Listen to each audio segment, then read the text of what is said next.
यहाँ हमारे पास दो समुच्चय हैं, समुच्चय ए जिसके अवयव हैं 1, 2 और 3 और समुच्चय बी जिसके अवयव हैं 1, 2, 3, 4 और 9। इन समुच्चयों को यहाँ पर हमने आरेख से भी दर्शाया है। हमने पिछले वीडियो में देखा था कि यदि हम समुच्चय ए के हर अवयव का समुच्चय बी के हर अवयव के साथ युग्म बनाएं तो हमें एक नया समुच्चय मिलता है जिसे हम कार्तीय गुणन कहते हैं।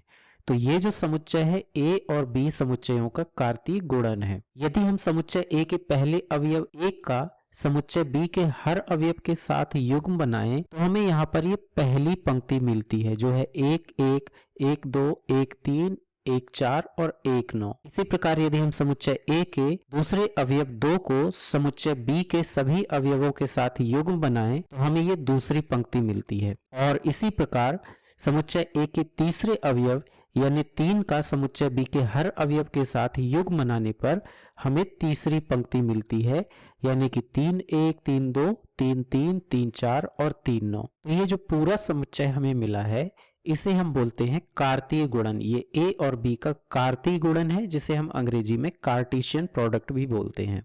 अब यदि इस पूरे समुच्चय का कोई भी उपसमुच्चय हम लें तो उस उपसमुच्चय को हम बोलेंगे संबंध।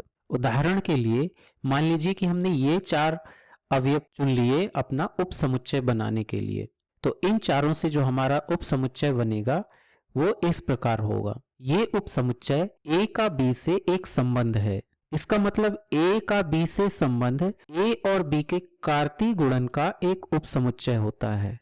इस उपसमुच्चय में हो सकता है कि केवल एक अवयव हो सकता है कि 4 अवयव हो जैसा कि हमारे पास यहाँ पर जो उपसमुच्चय है उसमें है, और हो सकता है कि ये सारे के सारे अवयव उपसमुच्चय में हो। लेकिन चाहे जितने भी अवयव हों इसे हम संबंध कहते हैं। अब यदि आरेख में हम देखें तो इस उपसमुच्चय का या इस संबंध का क्या मतलब है। इसका मतलब है कि हम समुच्चय ए के हर अवयव का समुच्चय बी के हर अवयव के साथ युग्म नहीं बना रहे हैं। हम समुच्चय ए के केवल कुछ अवयवों का समुच्चय बी के कुछ अवयवों के साथ युग्म बना रहे हैं। यदि इस संबंध को हम यहाँ आरेख पर दर्शाएं तो ये कुछ इस प्रकार दिखेगा। यहाँ पर हम देख सकते हैं कि हमने 1 का 1 के साथ युग्म बनाया है, 2 का 4 के साथ युग्म बनाया है, इसी तरह से 2 का 9 के साथ युग्म बनाया है और 3 का 2 के साथ युग्म बनाया है। इसका मतलब यह भी हुआ कि ए का बी से संबंध ए के कुछ अवयवों का बी के कुछ अवयवों के साथ युग्म होता है और इससे हमें क्रमित युग्मों का एक समुच्चय मिलता है जिसे हम संबंध कहते हैं। अब जब हम संबंध की बात करते हैं तो यहाँ पर हमें 2 नए शब्द मिलते हैं। इनमें से पहला शब्द है प्रांत, जिसे अंग्रेजी में हम डोमेन कहते हैं। तो ये डोमेन क्या होता है, आइए इसे समझते हैं। तो प्रांत एक ऐसा समुच्चय होता है जिसमें हम सभी क्रमित युग्मों के पहले अवयव को रखते हैं।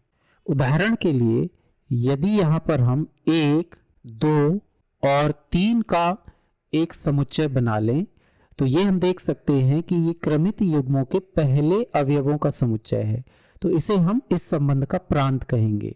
यदि हम इसे आरेख में देखें तो पहले समुच्चय के वो अवयव जिनका दूसरे समुच्चय के किसी न किसी अवयव के साथ युग्म है वो पहले अवयव यहाँ पर प्रांत के समुच्चय में आते हैं। इसी प्रकार हमारे पास दूसरा शब्द है परिसर, जिसे हम कहते हैं रेंज। तो जिस तरह से हम प्रांत में क्रमित युग्मों के पहले अवयव को रखते हैं उसी तरह से परिसर में हम क्रमित युग्मों के दूसरे अवयव को रखते हैं। यानी इस संबंध का जो परिसर है वो हो जाएगा 1, 4, 9 और 2, क्योंकि ये सारे अवयव हम देख सकते हैं कि इन क्रमित युग्मों में दूसरे स्थान पर आए हैं, यानी कि ये दूसरे अवयव हैं। इस प्रकार क्रमित युग्मों में जो पहले स्थान पर आने वाले अवयव हैं उनका समुच्चय प्रांत कहलाता है और इन क्रमित युग्मों में दूसरे स्थान पर आने वाले जो अवयव हैं उनका समुच्चय परिसर कहलाता है। और यदि परिसर को हम आरेख में देखें तो ये दूसरे समुच्चय के वो अवयव है जिनका पहले समुच्चय के किसी न किसी अवयव के साथ युग्म है। जैसे यहाँ पर दूसरे समुच्चय के अवयव 3 का पहले समुच्चय के किसी भी अवयव के साथ युग्म नहीं बना है इस संबंध में, इसलिए इसे हम परिसर में नहीं रखेंगे। तो यदि रोस्टर रूप में हमें कोई संबंध दिया हो तो हमें प्रांत और परिसर ज्ञात करने में कोई परेशानी नहीं होती है। प्रांत इनमें से पहले अवयवों का समुच्चय होता है और परिसर इनमें से दूसरे अवयवों का समुच्चय होता है।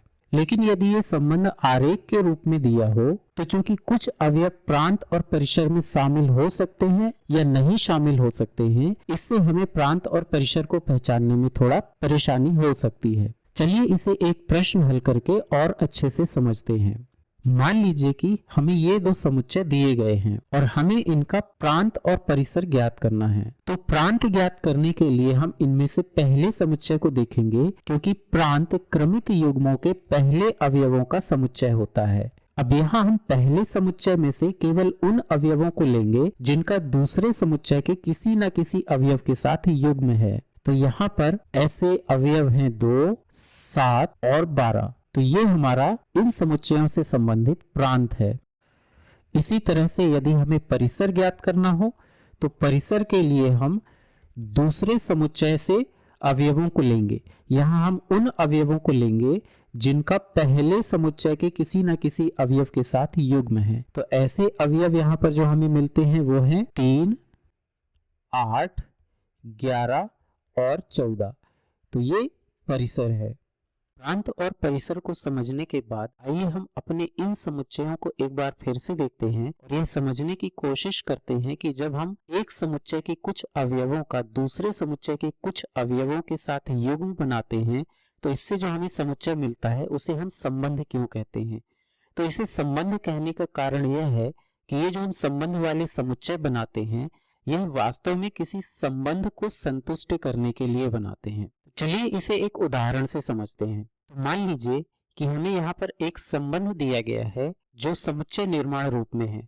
अभी तक हमने रोस्टर रूप में या फिर आरेख के रूप में संबंध देखा था, लेकिन यह संबंध हमें समुच्चय निर्माण रूप में दिया गया है। तो हमें यहाँ पर दिया गया है कि संबंध R क्रमित युग्म x y का समुच्चय है, जहाँ x बराबर y का वर्ग है और x a में शामिल है तथा y b में शामिल है। इसका अर्थ है कि हमें यहाँ ऐसे क्रमित युग्म बनाने हैं जो इस दी गई शर्त को पूरा करते हों, यानी कि x बराबर y का वर्ग। तो इसे करने के लिए हम समुच्चय A के अवयवों का वर्ग करेंगे और हम देखेंगे कि क्या हमें y के अवयव मिल रहे हैं या नहीं मिल रहे हैं। यदि मिल रहे हैं तो हम उनका एक क्रमित युग्म बना देंगे। तो चलिए हम पहले समुच्चय A के हर अवयव का वर्ग करते हैं और देखते हैं कि y में हमें अवयव मिल रहे हैं कि नहीं। तो यदि हम सबसे पहले समुच्चय A के पहले अवयव 1 का वर्ग करें तो हमें 1 मिलता है, जो कि दूसरे समुच्चय में भी है, यानी कि इसे हम एक क्रमित समुच्चय के रूप में लिख सकते हैं। इसलिए हमारा पहला क्रमित युग्म हो जाएगा 1,1। अब हम 2 को लेते हैं और इसका भी वर्ग करते हैं और देखते हैं कि इस समुच्चय में वो मिलता है कि नहीं। तो हम देखते हैं कि 2 का वर्ग 4 होता है, जो कि इस समुच्चय में है। इसका मतलब इसे भी हम एक क्रमित युग्म के रूप में लिख सकते हैं। तो हमारा दूसरा क्रमित युग्म हो जाएगा 2,4। 2 पहले समुच्चय से और 4 दूसरे समुच्चय से। इसी प्रकार यदि हम 3 का वर्ग करें तो ये हमें 9 मिलता है, जो कि दूसरे समुच्चय में है, यानी कि हम तीसरा युग्म भी बना सकते हैं। तो हमारा तीसरा क्रमित युग्म हो जाएगा 3,9। इस प्रकार ये 3 क्रमित युग्म हमारे इस संबंध को संतुष्ट करते हैं, यानी कि ये तीनों क्रमित युग्म ये संबंध बनाते हैं। और यदि हमसे पूछा जाए कि इस संबंध का प्रांत और परिसर क्या है तो उसे भी हम लिख सकते हैं। प्रांत क्रमित युग्मों के पहले अवयवों का समुच्चय होता है, यानी कि यहाँ पर पहले अवयव 1, 2 और 3 है। तो हम यहाँ पर लिख सकते हैं प्रांत 1, 2, 3, ये इस संबंध का प्रांत हो जाएगा। और इसी तरह से परिसर दूसरे अवयवों का समुच्चय होता है। तो हमारे क्रमित युग्मों में जो दूसरे अवयव हैं वो हैं 1, 4 और 9, इसलिए परिसर हो जाएगा 1, 4, 9। तो इस प्रकार समुच्चय निर्माण रूप से रोस्टर रूप में हम संबंध को लिख सकते हैं।